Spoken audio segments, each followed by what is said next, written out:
What is going on, everybody? I got some new content here, and this is totally in workshop mode here. And I definitely welcome your feedback. So please do drop comments down below if you enjoy this show and this style of content. But, this is something I've thought about for a long time, but never really knew how to do it. And now having TFG Plays as its own channel has opened up the opportunity to kind of have a platform to just talk about gaming, my favorite games, what I'm excited about, what I'm playing right now. Definitely not something that'll be a staple of my content or something that happens consistently by any stretch of the imagination. But just to have somewhere to have some conversations like this and some content that I hope you guys enjoy gets me excited. And this is... I even have a workshop name for a potential podcast being Sports to Sticks. Obviously, I'm a sports-oriented guy, but sticks being on the sticks, gaming-wise, just kind of going from sports to gaming a little bit. So even got a name for a podcast in the works there. Let me know what you guys think about that. Hell, if you guys want to go a step further and send me some concept art for a podcast, that'd be even cooler. But in this, I guess, first episode of Sports to Sticks, we are going to have good friend Zac Shomler on, who's like the perfect fit. I mean, maybe could even become a permanent guest of a show like this or a co-host for something like this if it goes well.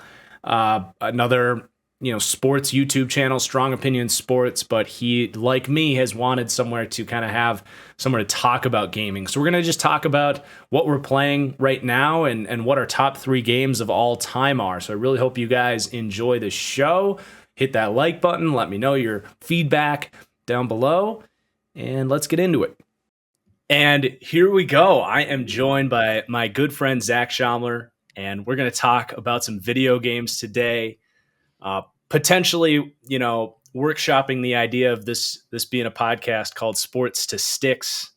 And I don't know about you, but I'm super excited for this because every time I sit down to record, it's like, yes, sports are casual, but you've got predictions to worry about. You have to really research what you're talking about. You've got, arguments and people coming at you. This is just like, we're just talking about video games, man, what we enjoy. And I feel like if you like a game, that's your own prerogative and no one can really get that mad at you about it. So I'm just really excited to talk about something that I know is a passion of yours and myself as well. And thank you for coming on. This is going to be fun. I'll tell you what, man, anytime you want to talk about video games, the pressure's off. I love video games. They're like my favorite, like video games, movies, and sports are my 3 favorite things. And games might be number 1. Like, oh my gosh, I love them. And I got a weird aside. I'm playing Days Gone right now. And like, that's one of those kind of classic games that isn't it's not very well polished. Like there's weird things like you start a mission and you can't leave the area. It's like, it's really kind of weird for an open world game, but it's really fun. And it's got me back to like, why do I play games? Because they're fun. They don't need to be like this perfect masterpiece like The Last of Us every time. I like a good time and I'm open to do almost anything in games. Like it's so fun. Yeah. I might have to check that out, at least see what it's about. I'm not too familiar, but I just on sale somewhere, I'm sure. Like it's worth $20. Like absolutely. Okay. There's so much gameplay there. It's a good time. Because I was going to ask you before we get into our top 3 games of all time is the big topic of our show here. But I was going to ask you, what are you playing right now? Obviously you said that. I've been playing a little bit of the big heavy hitter right now in oh gosh, I already forgot the name Elden of it. Ring, right? Like Elden Ring. Yeah, Elden Ring. I tried streaming it and died about 500 times. Stream, I would think, like, because it's so hard, and then you also have to talk. I don't think I could do that.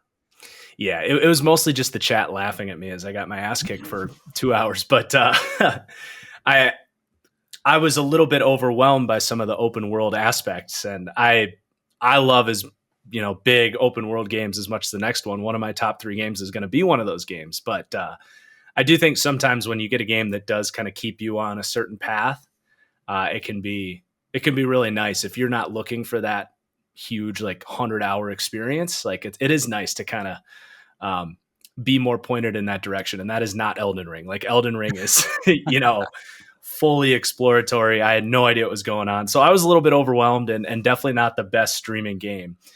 Well, Anything Elden Ring, else? Go ahead. I want to say like Elden Ring. The minute I've never been a Dark Souls player. Like I've always wanted to like them, but I know myself. The minute I hit a boss that I can't run away from, I'm like I'm gonna do this like 20 times. I want to kill myself and leave. But the fact that in Elden Ring, it's open world. Like if you run into an area, it's not working for you. You can leave and grind and explore. Yeah. And someday, I don't know when I'll play Elden Ring. I want to someday. I think it's interesting. A lot of people are talking about Elden Ring like it came out of nowhere. I was like, no. The minute I saw this game, I was like, that's going to be the only Dark Souls game, quote unquote, from Souls game for me. But I'm so daunted by the lack of hand holding, the lack of there's no real telling you where to go. You have to just sit down and be like, okay, I might waste 2 hours of my life, and I need to have 2 hours free to like just walk in a direction and see what I find. And I'm not in an area of my life where I can do that right now, just time wise. But I look forward to that someday where, I don't know, I take 2 weeks off of work or something and I just sit down and explore the world of Elden Ring. And that really, really excites me. Exactly what I walked away from that game feeling. Like I just need two weeks to just lose myself in this game. And I was like, 10th grade Marcus would love this game, but I just don't have the time to dive into this during right summer break. Are you kidding me? Yeah. So that's why the next game I'm going to stream is going to be Lego Star Wars. That looks amazing. It actually looks fantastic. It does. It really does. Like, I mean, I used to be super into those games when I was younger, but it seems like they've really picked up the gameplay side of things too. And they have actual like story to it. Like they have voices to the characters now. So yeah, that one's going to be really fun. I was playing with my nephew a while back and I was like, there's like third person shooting. I'm like, whoa, this is like, it like puts the gun in front of you and you're like, whoa, this is like not like any Lego game I've ever played before. And that's not even this game. That's like one of the more like later games that are not like a couple of years ago now. So I can't even imagine where they've gone with this new one. I saw a video today of some guy flying around, it was like 38 seconds, a clip of like, this is a Lego game, and it's like just some guy flying around. I'm like, it looks incredible. I'm like, I can't wait to play it someday. Yeah, looking forward to that one.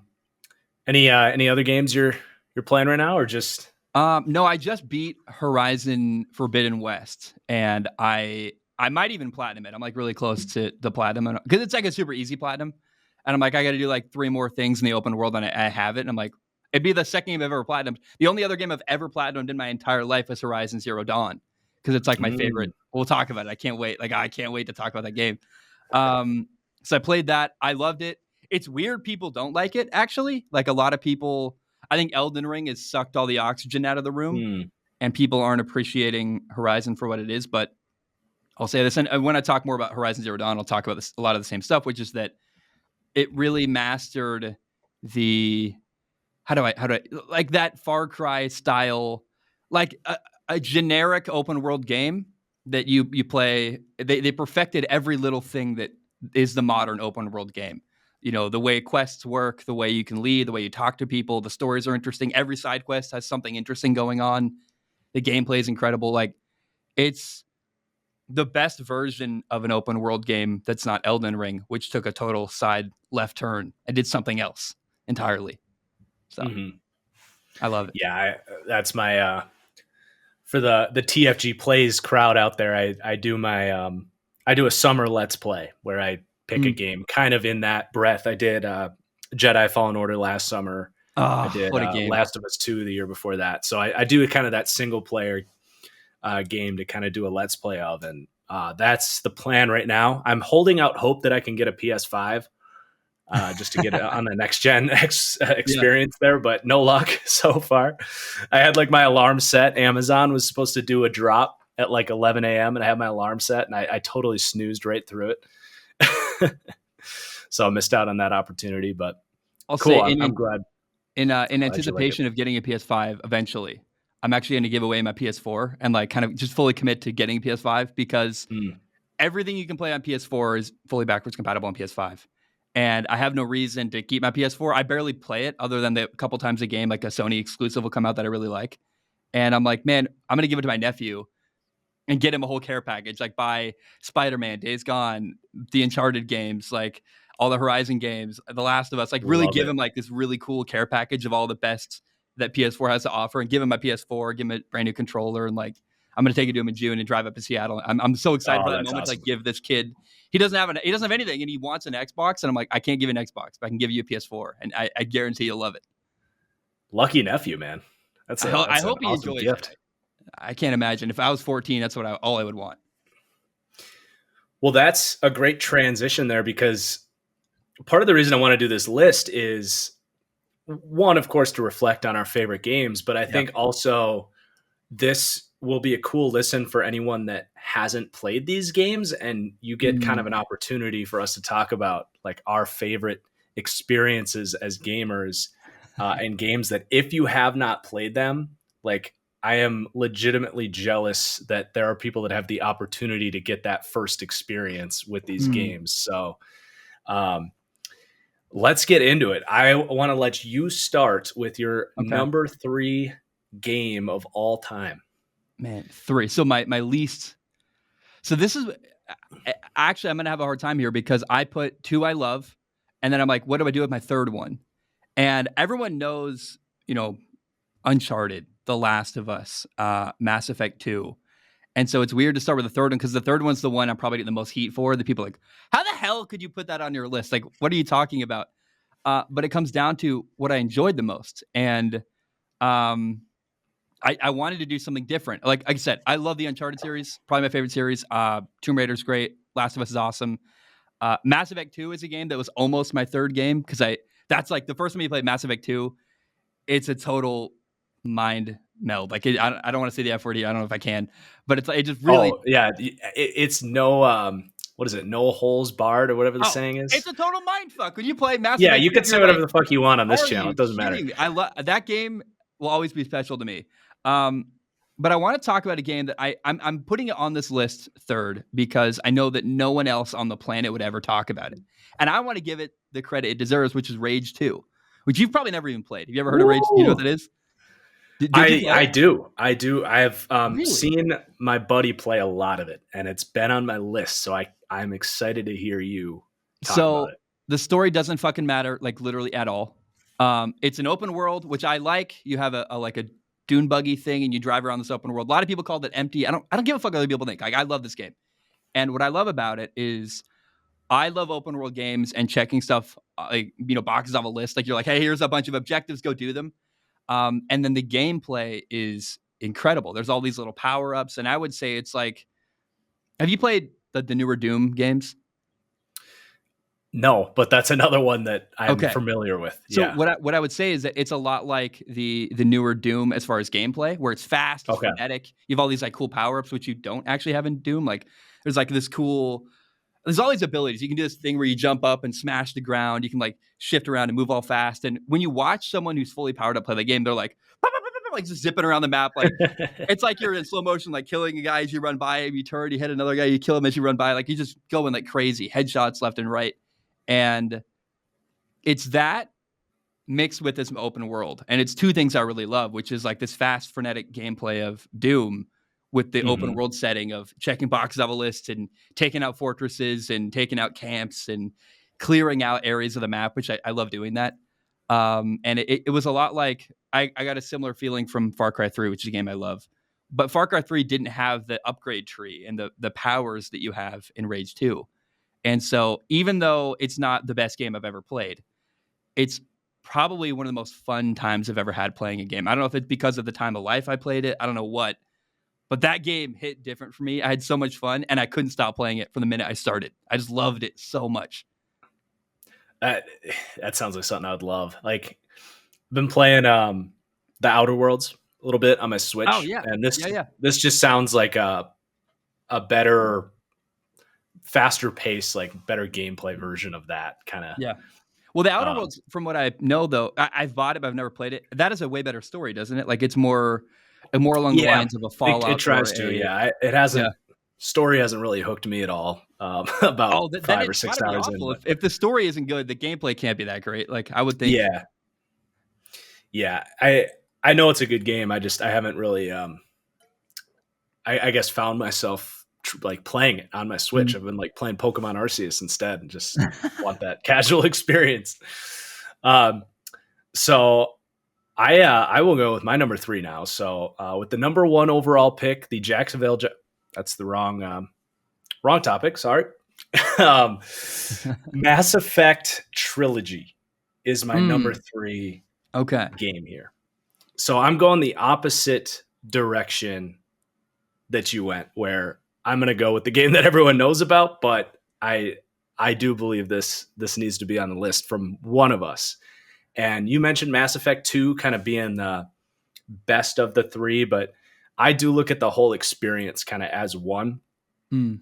because you have really 2 things to highlight. You've got the world building here is just extraordinary. Like if you are into science fiction or fantasy or whatever it is, and you like just the deep little, narrative things, or certain races, or certain, whether it's magic or the way like the Force works in Star Wars, for example, like they have Mm. that kind of unique world that they have built here. And as you're playing, you like unlock these codex. They have the codex, so you unlock like journal entries where you can go in and just read about the world.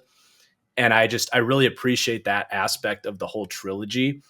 And then they also have something I don't think any other game has really perfected or even really tried to do. And that is like the fact that your decisions impact the way the story plays out.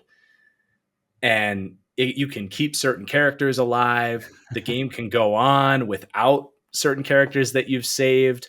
And as you import your character from Mass Effect 1 to 2 to 3, it's just this super impressive experience that I don't think any other game has really captured. It is definitely not without its flaws. Like everyone wants to talk about the ending of Mass Effect 3, and that, without spoiling it, because I do want people to go and experience the game. They just put out a remastered version of it, so you have an opportunity to do that now in the new consoles. But the story ends in just a very unsatisfying way, and that's kind of why it's not number 1 for me. And they Mm. also screwed themselves, because without getting into any details, they kind of leave it in a place where they can't really pick up where they left off, because there's like different options for how the game can end, and those endings, again, not very satisfying. And they tried to salvage it with Mass Effect Andromeda, where they kind of go back and go to a different galaxy in a different time zone. And it just wasn't the same. So there's this kind of bad residue on it after the way it all ended, but it does not change the fact to me that the start to finish experience is just a playable science fiction story that you just can't get anywhere. The gameplay is solid, I would say. It gets better as the games go on. It's really clunky in the first one. You kind Can of I add just, something there? I yeah, I played the first one on PlayStation 3. I don't know how it runs. I think they did a little bit of work to it in the re-release. It came out on the next gen consoles, but yeah, um, I played the original Mass Effect, and what I would recommend to other people: put on easy mode. No shame. You're playing Mass Effect 1 for the story. Who gives a yeah, fuck about the clunky bad gun like fighting? You're not there for that. You're there to right. like invest in these characters and these people and learn about the world. And I had the most fun I've ever had. Like I love, even though that game was bad. Once I just accepted, like I'm not trying to play this the way I would play a normal game. I'm here for the story, and I had the most fun of all time. Like I love that game. Um, and I want to add. You said something about Andromeda that's interesting. Is that I actually liked Andromeda. I think Andromeda, it's like this weird Mass Effect 4 bastard child, and the problem was so they put it out. It wasn't polished. There was all these like, weird glitches and stuff, which gave it a bad look from a PR standpoint. But also, it's not Mass Effect, because Mass Effect to me, and I think to you and everyone who plays that series, is Rex and Garrus and Shepard. And these, Mhm. you have 3 games getting to know these characters, investing in them, coming to love them. So to not, when you play Mass Effect 4, basically Andromeda, you're really there because you like those characters. You're not there because you like the idea. Yeah, And without them, it's pretty hollow. It's like, I don't know. yeah. I totally agree. And Yeah, you want them to kind of continue the legacy of those characters, and they just left it in a way that you can't really do it. So, the state of the franchise is in a really bad spot for sure. But also, isn't it okay to maybe let it die? And meaning that like it was a great run. It was incredible. I loved it.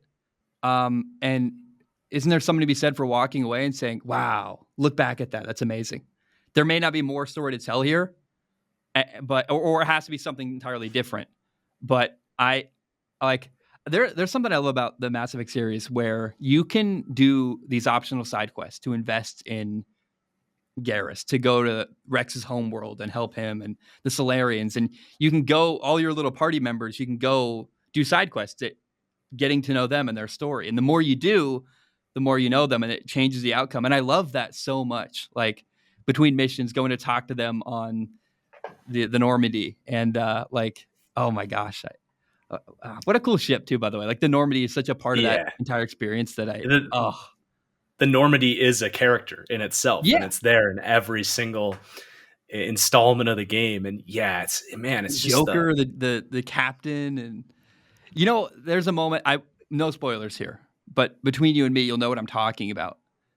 Early on in Mass Effect 2, there's a moment where you're like, it just total mind fuck. Do you know what I'm talking about? Like, between what I need to be pointed in the right so the area to know game what you're talking about. starts one way, and Mhm. then there's this big event, and you're like, whoa, I did not see that coming, and I just like, I loved it. Oh yeah, in And Mass Effect 2. if you're playing Mass Effect, like I think that's enough said.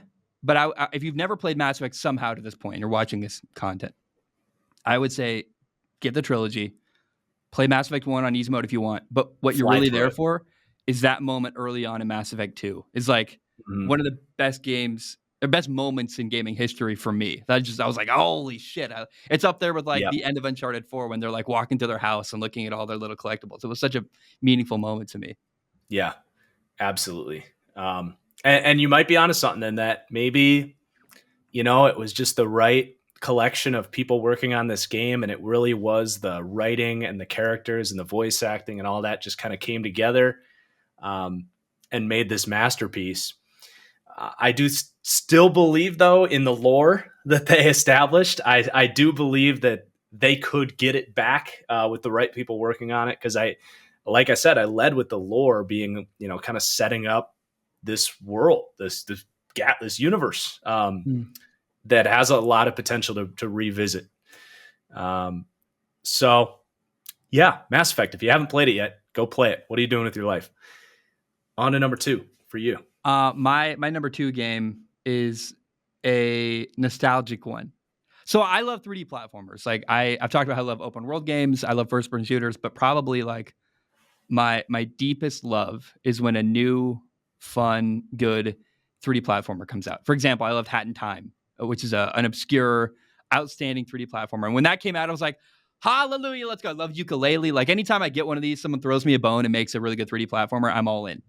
Um, and early on in my childhood, we had Super Mario 64, we had Spyro, and then the one that is my Banjo-Kazooie is another great one. I love Banjo-Tooie. The second one is like one of my all-time favorite games. But Jak and Daxter Precursors Legacy, I think, is like the 3D platformer formula done to perfection. I love it. And it's nothing like the later games. The second and third one, they got criticized. Naughty Dog made it, the people who made Uncharted, actually. Mhm. They got criticized for Jak and Daxter, the Precursors Legacy, being too easy. So the second one, they Mhm. added guns and made it all edgy and dark and really fucking hard. And the second and third one are awesome, but they're not the reason I love 3D platformers, which is the platforming, like that, the challenge and the adventure. And I know that game. I don't know. I can't tell anymore if it's easy or I just know the game like the back of my hand. But once a year, I sit down and I play that game and I finish it in like 2 days. I just like, I know it so well and I still get the same fun vibes and Mhm. all the little secrets and all these power cells that you find instead of the Super Mario stars. And it's just one continuous open world. Before that was really a thing in games. This is a PlayStation 2 game and you can play it it's backwards compatible on the PlayStation Store. So there's no excuse. Like it's one of my favorite. If you like 3D platformers and you're interested at all, that's, I think, one of the best of the era, and it's so well done. I just love it. It's it's so amazing how Naughty Dog like transformed over the course of that 10-year span. Like Yeah, you get the first Jack and Daxter, which is everything you just described, kind of this lighthearted, no guns, like just a platformer. And then you start to get into this more like deeper story, kind of lore building with guns and the action side of things. And then was their next game The Last of Us? Or no, Uncharted. Uncharted. Uncharted. Yeah, Yeah. And then it was just like all of a sudden, it's like they learned a couple things throughout Jack and Daxter, and then all of a sudden you're taken to just perfection as far as like the modern single player storytelling game. That's Jack and Daxter is how they got to that. well, I gotta say too, part of how they got is let's take a moment to kind of appreciate Uncharted 2, Yeah, because please. and I love Naughty Dog. They're like my probably my favorite developer of all time. Like I love them. They Uncharted 1 was like pretty fine. It was good character, interesting, but like had its problems. And it actually, I would compare that to Days Gone, the Sony Bend initiative, their game that was kind of fine. Mm-hmm. But Sony said, we'll double down on this. We'll give you more time, make a second one. And the second game, the jump from Uncharted 1 to Uncharted 2 is like, it's mind boggling. You're like, holy shit, this is incredible. Yeah. And unfortunately, Sony Bend wasn't given that opportunity to see what Days Gone could become with a little more time, a little more polish. Like when you allow stuff to percolate and let people be creative and make changes to things, they have a completed product. Okay, let's make tweaks and make it better the second time around. You see a lot of examples throughout gaming history where the second game is the one that people remember and really like. Like the same with Assassin's Creed. Assassin's Creed 1 was dog shit. The second one was the one that really hit that people liked. And I'm really kind of heartbroken playing Days Gone now, knowing that we're never getting a second one and knowing that we're never going to see where this could have gone, because it's like so close to a really good game. It's like it's a good fun game, but it's not amazing. But there are a lot of little things they could do to make it amazing, and I'm like, we'll never see that. So well, and Madden is in the 40th installment. They're finally going to have a great game. You think so? No. So I have good. I have a soundbite. I don't know if you'll be able to hear it. Everyone on this channel is very familiar with it, but I'm just going to see if you can. Okay. Oh, you won't be able to hear it because I got the sound in my headphones, but it's just thanks EA.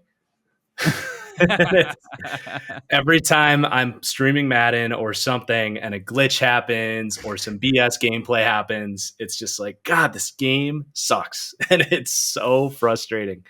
So let's take a minute to talk about Madden if we can, because I think there's something to allowing people to work, like giving things time to breathe, letting things develop. Why don't they make, and the answer is money. Let's start there.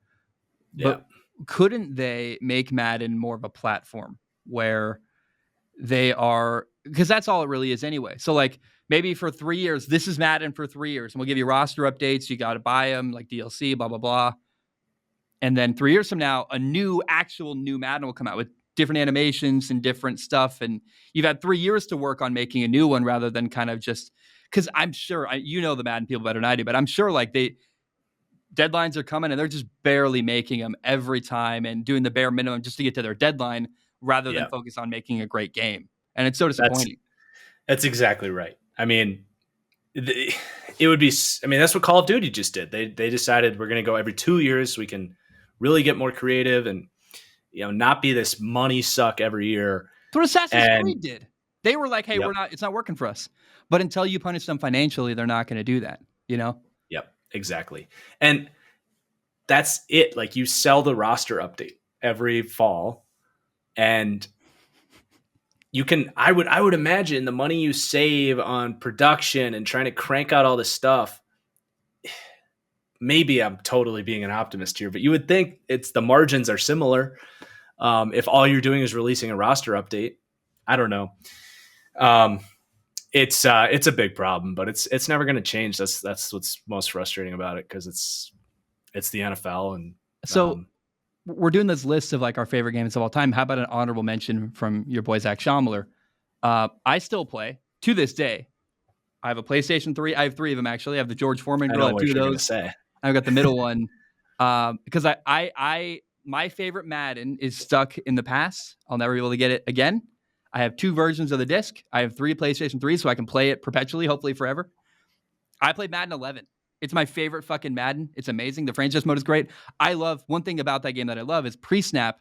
You can hit the up on the D-pad and make as many route adjustments as you want without having to wait between this weird like pause.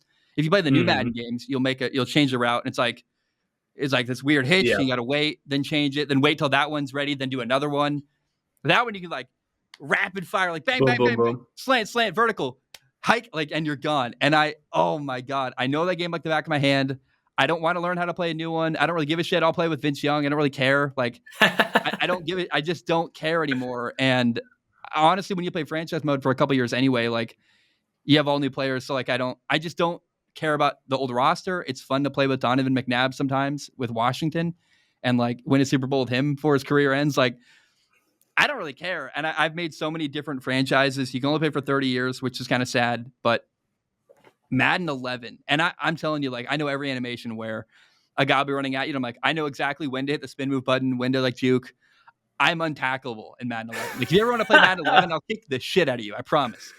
And I would love to. I would love to get my ass beat in Madden 11 by you someday. That's one that like it's not on this list. I don't view sports games. They're very different from like gaming, I guess, in my head. But Madden 11 is like it's probably the most played game in my entire life. I've played that more than anything ever. Like I love it. That's actually impressive. I thought you were going to say NCAA 14 for sure. But another good one. But yep. So we've talked a little bit about Naughty Dog, but my next game, I'm kind of going chalk here. You're not going as chalk, but we need someone to hit on the actual 3 best games of all time. I'm just kidding. That's fair. The Last of Us, and I do say I did the Mass Effect trilogy as a group. This one, I'm just going to talk about the first Last of Us. It's not that I didn't like the second one or that it wasn't really well made. It just the story didn't grab me as much. And that to me is what the first Last of Us is truly about. I think I gotta say, I'm realizing now. Sorry to cut you off. I'm gonna get so much hate. If we'd started with number 1, it would make sense why my 2 other games are like fucking weird games out of left field. Like, and I know people can go, this fucking Nina doesn't even know games. Rage 2 and Jack and Daxter. But I promise you there's a reason because my number 1 hits on like everything. So I'm so sorry to cut you off. I just realized I'm about to defend myself. I'm going to get crucified. I probably already have been in the comments by this point of the video, like 20 minutes in. They're like, this idiot knows nothing. So anyway. But like I said in the intro, it's what did you enjoy the most? Gaming is what you make of it. But I do think just from like The Last of Us, just from a like critically acclaimed perspective, like this is the apex of the single player experience, the playable movie thing. And even taking gameplay out of it, which I think the gameplay is awesome, but I really think this is one of the best written stories that I've experienced.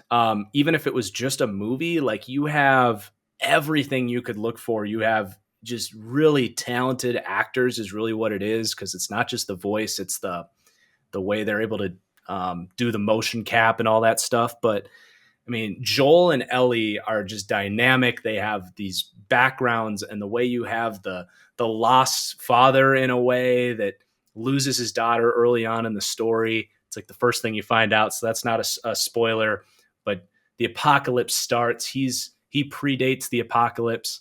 And then you have Ellie, who's young and just hilarious, by the way. But she's kind of growing up in this world. And Joel is like battling himself of like, can this girl be like a daughter to me? Or am I just this rugged jerk that lost his daughter that had to kill and survive in the apocalypse? So you have just really dynamic storytelling with those two. You've got humor. Like there's a scene where they clear out this town and one of their buddies ends up dying and they kind of take some stuff out of the house on their way to the next stop. And Ellie grabs this porno magazine from this guy that Joel knew. Yeah. And he turns around and is like, "Hey, what? You can't look at that. You're 14 or whatever." And she's laughing and she's like, "Oh, why are the pages stuck together?" And Joel's like, and he's like, Ellie, and then Ellie's like, "I'm just fucking with you." Like, I don't know. It's just so well written. It makes you laugh. It makes you cry. Like, so many amazing parts as you go through the game. And it's not just about those two. It has other deep characters and it hits on other, heavy hitting, Well, just emotional. I would say though, and I'm gonna, without spoiling anything, comparing Uncharted 1 to Uncharted 2, or sorry, A Last of Us 1 to Last of Us 2, excuse me, Yeah. is that I can tell you what The Last of Us' story is. It's fairly simple. It's like, we're going to this place. It's two characters bonding, growing together. That's basically the gist. I think The Last of Us 2 has better gameplay. It's like it's longer. Longer is not necessarily better. It's way more convoluted, and I couldn't very easily tell you what the story is really about in The Last of Us 2. Where The Last of Us 1, I love The Last of Us 2. I think a lot of people hate on it unnecessarily, but The Last of Us 1 is so special because those moments you just brought up, I remember them. I remember the characters. I remember the moments. I played Last of Us 2 like 2 years ago, maybe, like whenever it came out recently. I don't remember those moments as well as I do in the first one. And that says a lot about a game I haven't played in like 4 or 5 years. And oh my gosh, like the giraffe moment is one that you're like, there's those little moments that just are so memorable and really hang with you.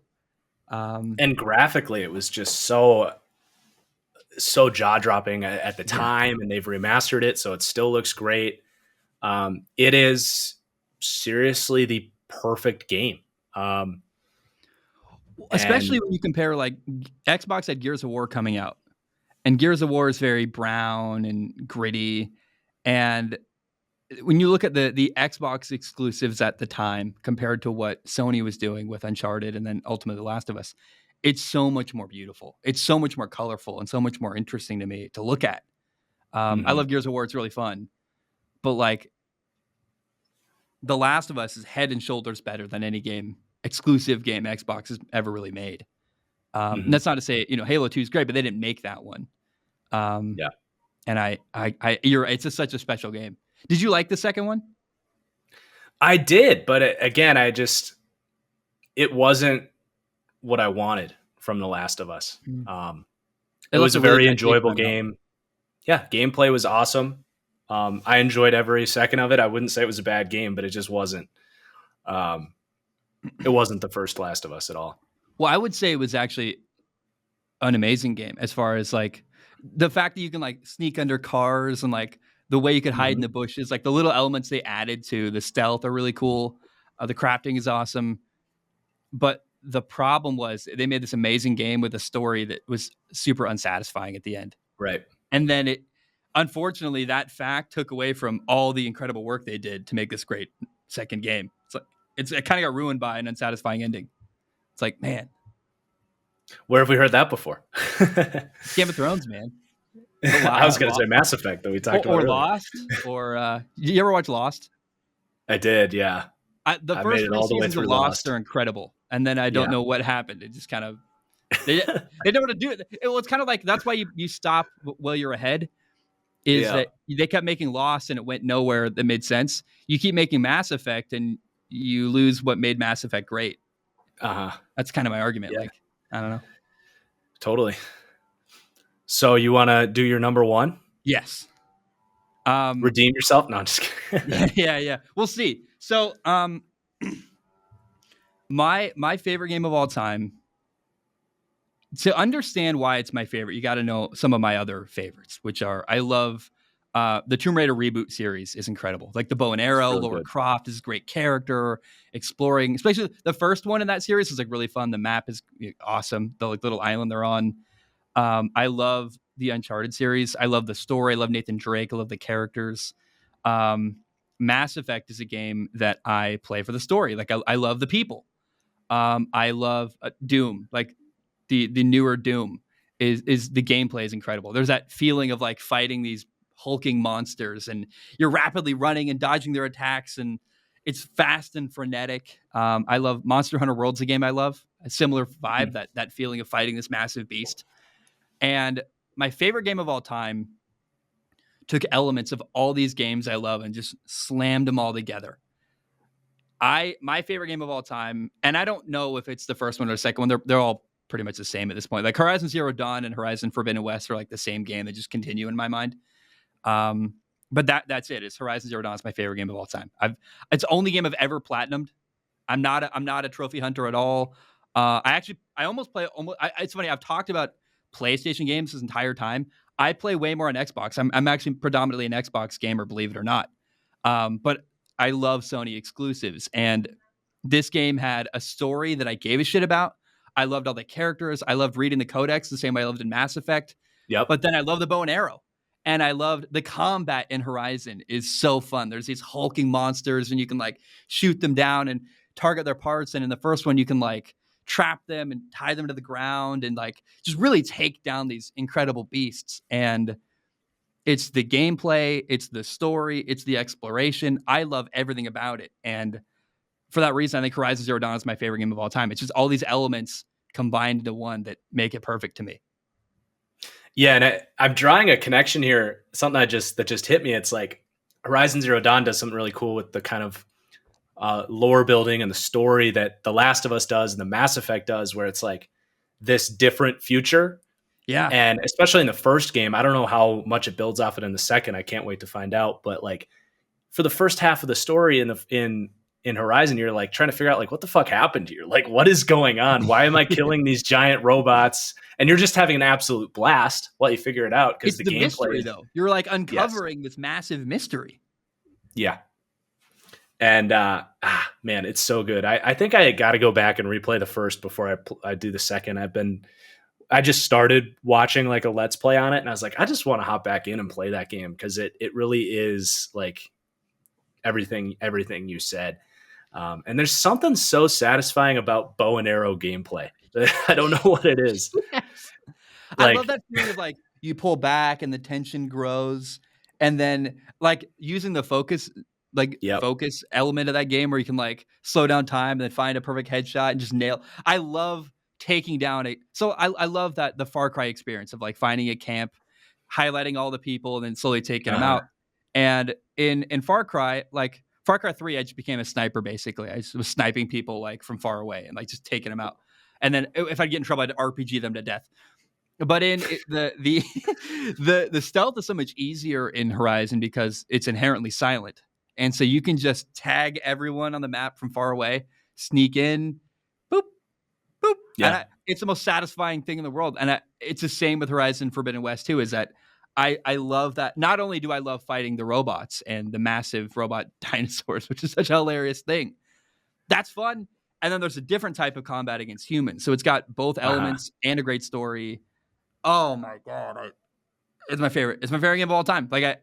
I've never had more fun in my entire life than playing Horizon Zero Dawn, and that's why I platinumed it. I thought it was worth it, and it was pretty easy. Like I just was naturally playing, and I'm like, I'm pretty close. I Yeah. should finish this. So I think that's a very acceptable number one. Um, so speaking of bow and arrow gameplay, my number one is the game that I have absolutely logged more hours than I've played of anything. Probably just from my high school days alone, because I think this game came out when I was, I should confirm this, but I want to say this came out in 11, and we're talking about Skyrim here. So Skyrim came out, yes, 2011. So this is my junior and senior year of high school, and I played this game nonstop. Like my GPA dropped a good full point average because of Skyrim, and I have no regrets about it. Now, Skyrim, similarly to like The Last of Us, where I think it kind of, or Uncharted, where it kind of made this game breaking single player experience. As far as setting the standard moving forward, I think Skyrim really set the standard for the open world role playing game. Not that the concept of this giant open world where you can do whatever you want and there's side quests and all this different, you can have a different character every time. Not that that was new, but it's just they did it so damn well. And the replayability of this game, like there's a reason they've had like 15 different versions of this game come out Mm. since they've done it. Like the replayability here is unbelievable. The story is fine. Like I've played it so many times at this point that I don't even remember. Oops, I almost just knocked over my water bottle. I don't even remember if it's a good story or not, just because I've played it so many times that it's just like just trying to get through the main story so I can do the side quests and stuff. But it's got a good adventure to it. Well, if The I may, last, the story's yeah, cool because there's like these little, you'll find little weird asides that you're like a weird clan or like the Dark Brother. Like there's these weird little things that you're like, oh, I accidentally found this like weird like story arc that I didn't expect, and that's yes, like where the story really shines. Is the main storyline is like it's fine, but it's the little side stuff you find. You're like, oh wow, it's kind of like yeah, Fallout when you find like a weird shelter that you're like, oh, there's like this guy right. lives in his It's yard. Like what the heck? the depth of this game is overwhelmingly impressive to the point where like when you load up the game, it truly is like you're going into this different world and you never know what you're going to discover. And I'm still Mm. discovering stuff. And the other thing that they do that's really cool, that has been really cool over the last 5 or 6 years, is the modding aspect of it. I don't know if you've played around with that at all, but the Bethesda has leaned into the community's like passion for this game, Mm. and they've opened up the source code and they've said, here's all of our assets. You can go and make weapons, you can go and make story, you can edit the gameplay, like you can do all this cool stuff, and it blends right into the game. So now if you want to do a new playthrough, you can kind of mix and match a different experience, and you can get like fan fiction into the game with like their own side quests that have built in like lore friendly stories, and the game just keeps on going. I think it's a big reason why they haven't made a Elder Scrolls 6 yet, because Skyrim I think was 5. Mm. And yeah, man, I just think it's the pinnacle of the open world role playing game, and I still just find myself casually playing it in my downtime because it's just an easy play that is fun to explore. Can I ask a couple questions about your experience? Yeah. So I played my brother played this on like a PlayStation 3. I played it very little. I was busy with football. And then when it came out on the Xbox, I played it. And I played it for like, I want to say 25 hours. And I absolutely loved it. And something happened in my life and I got really busy and I went Hmm. away from it. And the last time I played it was I just downloaded it again on my Switch because I'm getting ready to live in a pickup truck and drive across the country. And I'm like, Yeah. I'm only gonna have a Switch and I might get a gaming PC to like have something to play on the road. But I'm gonna have Hmm. almost no games with me. And I'm like, this is a perfect time where I can finally like get back into Skyrim and like really because I left it after 25 hours. I'm like, I'm not gonna restart. I'm not gonna continue that playthrough. I want to like restart and like Yeah. remember what the fuck I'm doing. And I would ask you, the gameplay is very fine. So it's True. interesting to like put. I think I value gameplay like so much. Like I really, Hmm. if the combat's not good, I have a hard time. And the combat is like very average in this game. Is that your experience still? Like, when's the last time you played Skyrim? Yeah, it's definitely dated. And it kind of you definitely find yourself leaning towards either the bow and arrow, or like magic, Yeah, because the sword play, it's you just want not to have a great. ranged attack strategy, Yeah. basically. Yeah, Yep. Or stealth is fun. I would say the stealth aspect is on par, yeah, at least for its time. I think the bow and arrow is what most people end up playing, because I think that is fun, and the mage, like being a mage, is really fun, and that's where yeah, like the mods can really come into play to help the gameplay. Because there's like magic packs that you can throw on, like an extra 150 spells that weren't in the original game, and that's really cool to just kind of like pick up all these new spells that you've never seen before. And there's also gameplay mods that have added like um, I want to say the original game didn't have like the slit throat, like if you're sneaking, like the ability to like Mm. assassinate someone. So like you can add that in, you can add like timed blocks and like a dodge roll and stuff. So like I'm definitely skewed by like some of the modding aspect of it as far as this game like lasting into 2021 and still Mm. being playable. Yeah. Um, but again, I think it's really cool that Bethesda has like embraced that. And now even on like console gaming, you can actually add some of these mods like through the main menu. Like Mm. Yeah. you don't need to like I've be seen it on my super, Xbox. Yeah. Yeah. Yeah. yeah. So that I think you got to give them credit for it because they have actually like implemented into the actual game itself. Well, they've Um, made it they like future proofed it in a way. They're like mhm. give it longevity.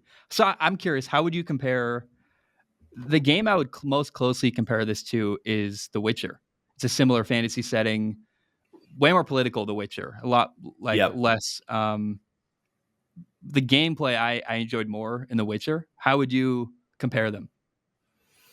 I think that The Witcher just kind of forces you. I mean, you have to be Geralt, right? Yeah. So that's just a major difference. Is Skyrim like you kind of build your own story Mm, and be like yeah. you can be a mage that's an asshole, or you can be a Yeah. good guy stealth character, or what like you And every let's be time you clear, I play like it, you Skyrim can more too. Let's be clear, like Skyrim's like I prefer it, but I just am yeah, interested in that debate. You know. yeah. But definitely I mean The Witcher builds I mean it has better gameplay and the story aspect is probably more deep and well Yeah. written. Yeah. Um, but just as this uh, sandbox, Skyrim's just the ultimate sandbox, and I maybe appreciate it more than others, but Yeah. it has by far the most hours I've logged on a game. Hmm. So that's why it's number one for me. I love exploring. A couple things I love about Skyrim is the caves are really fun. Like it's just Hmm. exploring those like deep caverns, and like sometimes you go into one, you're like, holy shit, there's like this massive area in here that I didn't even expect. Yeah. Um, Lock picking's really fun. I don't know why. Like I love that how it feels and that whole thing. Hmm. Do you ever play even the what's not Oblivion? What's the one before Oblivion? The I think Morrowind. Does that sound right? Yeah. Have you ever No, played, that predated me a little bit. I dude? never got into Morrowind those. is like an awful game to play, but it's like so. But I still play it occasionally because it's like really cool to. They have this one area. It's like these tall mushrooms, like a mushroom forest, basically. And like Uh, I love that about Elder Scrolls in general is the world design, exploring these weird, fantastical places that are like it's just like exploring in real life, except you're seeing even cooler stuff. Like yeah.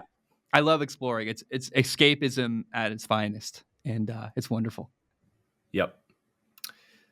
Well, that was our first.